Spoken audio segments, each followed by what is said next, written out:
আসসালামু আলাইকুম সুপ্রিয় দর্শক শ্রোতা বন্ধুরা, আপনারা দেখতে পাচ্ছেন ক্যামেরার সামনে নিয়ে এসেছি একটা সুন্দরী বিউটি কুইনকে। তার কথাগুলো আপনাদের সামনে তুলে ধরবো, চলুন শুনে আসি।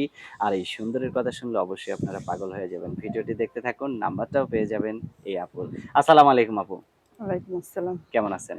ভালো আছি। আপনার নাম কি আপু? শান্তা। শান্তা। এই জন্য আপনি খুব শান্ত একজন মানুষ। শান্তা আপু, আপনার বাড়ি কোথায়? যশোর। এখন কোথায় থাকেন? এখন ঢাকাতে। কি করেন আপনি সেখানে? কি করবার, স্বামী ছিল, তালাক দিয়ে চলে গেছে। স্বামী স্বামী তালাক দিয়ে চলে গেছে?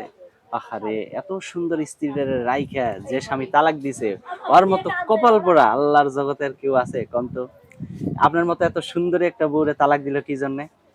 নেশা করে, জুয়া খেলার জন্য।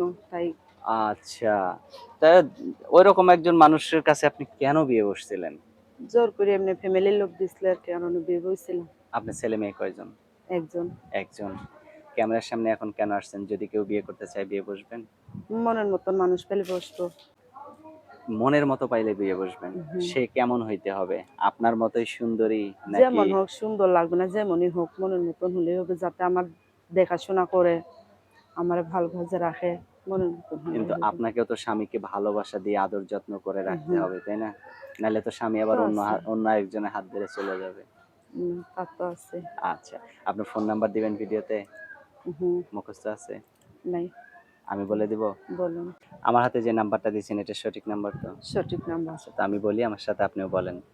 0188 0188 22 22 47 47 5 5 61। 61। এটা কার নাম্বার, আমার না আপনার? আমার নাম্বার। আপনারই নাম্বার তো? হুম। আপনি ধরবেন তো? হুম। ফোন দিলে আপনি ধরবেন না আমি ধরবো? আমি ধরবো। আপনি ধরবেন? সত্যি আপনি ধরবেন? সত্যি। আচ্ছা, তো ঠিক আছে। আর কিছু বলার আছে? না। ভালো থাকেন, হ্যাঁ? প্রিয় দর্শক, আপনারা ভালো থাকবেন। আর এই সুন্দরীকে যদি কেউ কাছে পেতে চান, আপন করে নিতে চান, জীবন সঙ্গিনী হিসেবে করে নিতে চান, তাহলে অবশ্যই ভিডিওতে দেওয়া নাম্বারে যোগাযোগ করবেন। ভালো থাকবেন। আর এরকম একটা সুন্দরী বউ থাকলে আপনারা ১ সপ্তাহ ঘর থেকে বেরোবেন না। ভালো থাকবেন সকলে।